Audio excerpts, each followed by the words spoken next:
बिस्तर में ज़बरदस्ती करने वाले पति को मैंने छोड़ दिया। मुझे ऐसा लग रहा था कि वो रात बीतेगी नहीं। मेरा सिर फट रहा था और मैं लगातार रोए जा रही थी। रोते रोते जाने कब आँख लग गई। सुबह 6 बजे नींद खुली तो मेरा पति सामने था। पिछली रात का सवाल लिए उसने पूछा, तो क्या सोचा तुमने? तुम्हारा जवाब हाँ है या ना? मुझे कुछ समझ में नहीं आ रहा था। आखिर हिम्मत करके बोली, आप आज ऑफिस जाइए प्लीज़, मैं आपको शाम तक फ़ोन करके बता दूंगी, वादा करती हूँ। उसने धमकाते हुए कहा, ठीक है, मैं 4 बजे खुद तुम्हें फ़ोन करूँगा। मुझे जवाब चाहिए, और हाँ, मैं जवाब चाहिए, वरना रात में सज़ा भुगतने के लिए तैयार रहना। सज़ा से उसका मतलब था एनल सेक्स। उसे पता था कि मुझे इससे बहुत दर्द होता है, इसलिए उसने उसे टॉर्चर करने का तरीका बना लिया था। 9 बजे तक वो और उसकी बड़ी बहन दोनों ऑफिस जा चुके थे। मैं घर में अकेली थी। घंटों सोचने के बाद मैंने अपने पापा को फ़ोन लगाया और कहा कि मैं उसके साथ नहीं रह सकती। मुझे डर था कि पापा नाराज़ होंगे, लेकिन उन्होंने कहा, तुम बैग उठाओ और निकलो। वहाँ से मैं अपने ओरिजिनल सर्टिफिकेट और एक किताब लेकर बस अड्डे की तरफ भागी। पति को मैसेज किया कि मेरा जवाब ना है, मैं अपने घर जा रही हूँ, और फ़ोन स्विच ऑफ कर लिया। थोड़ी देर बाद मैं अपनों के बीच अपने घर थी।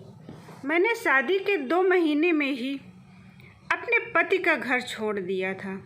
मेरा पति साहिल, जिसे मैं आज से तकरीबन 3 साल पहले ग्रेजुएशन के आखिरी साल में मिली, वो बहुत हंसमुख था। मुझे उसका आसपास रहना अच्छा लगता था, और यूं ही आसपास रहते हुए प्यार हो गया।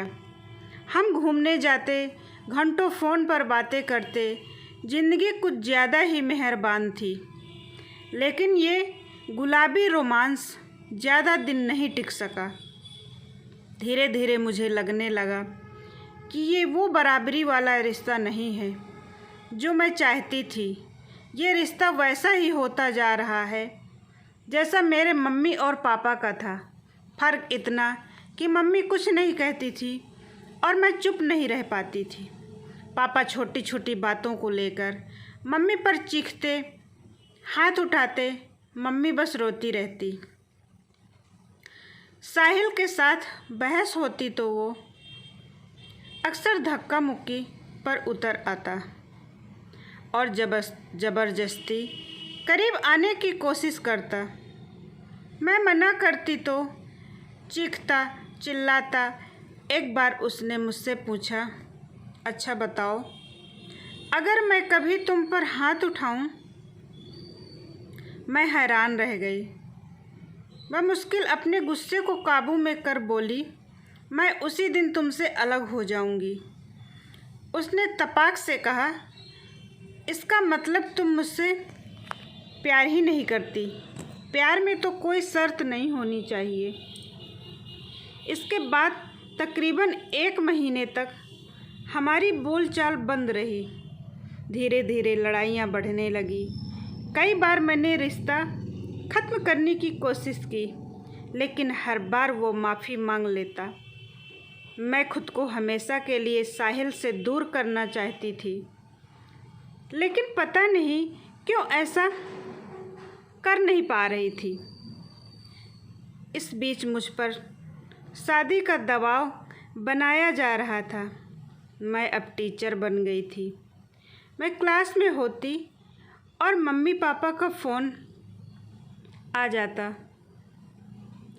फ़ोन पर हर बार वही बात होती, शादी के बारे में क्या सोचा?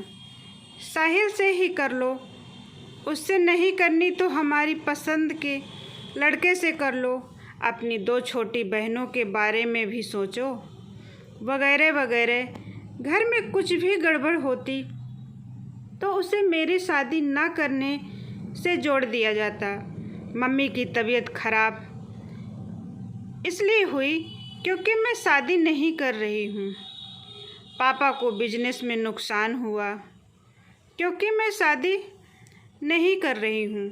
मैं इतना परेशान हो गई कि आखिर मैंने शादी के लिए हामी भर दी।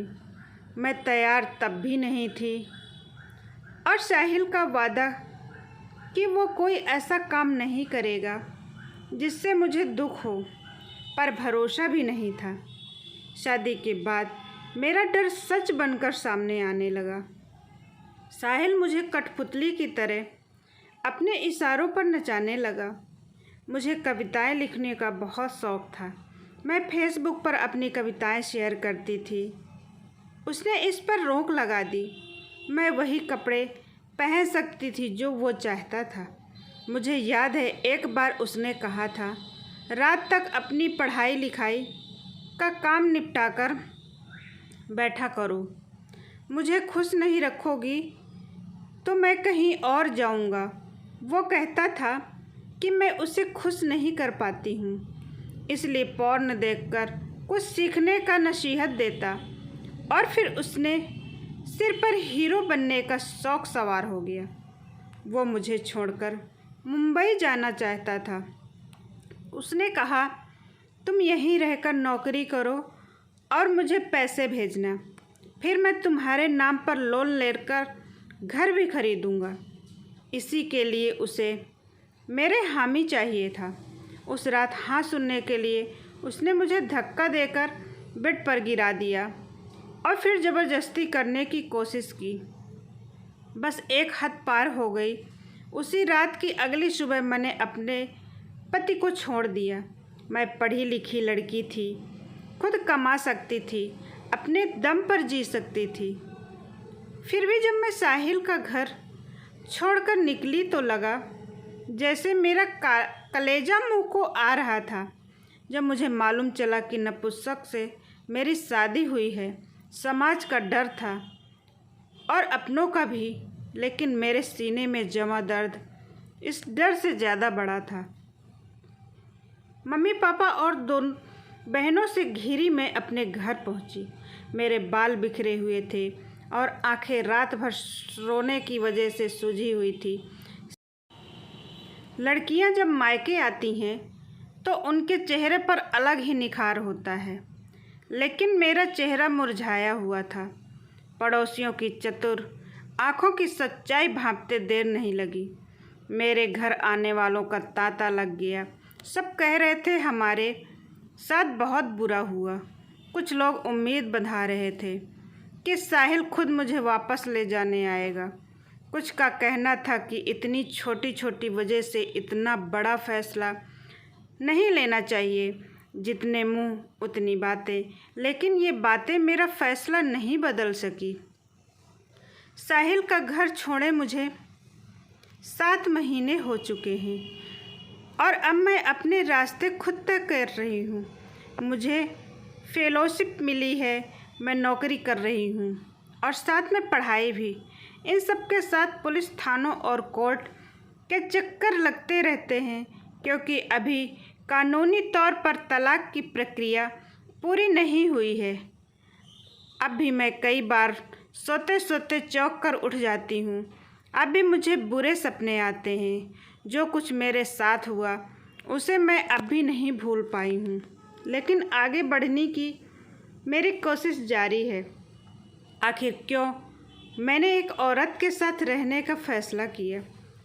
रिश्तों और प्यार से मेरा भरोसा डगमगाया ज़रूर है, लेकिन टूटा नहीं है। मैंने सोचा कि खुद को कम से कम 3 साल का वक्त दूंगी।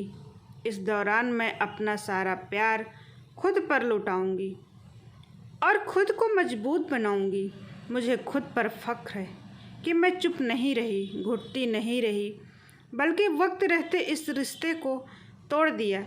इसलिए मुझे यकीन है कि मेरा आने वाला कल मेरे अतीत और वर्तमान से बेहतर होगा। आशा करती हूँ दोस्तों आप सबको ये कहानी पसंद आई होगी। पसंद आई हो तो प्लीज़ लाइक शेयर कमेंट ज़रूर करिएगा। चैनल पर न्यू हो तो सब्सक्राइब करिएगा। धन्यवाद दोस्तों।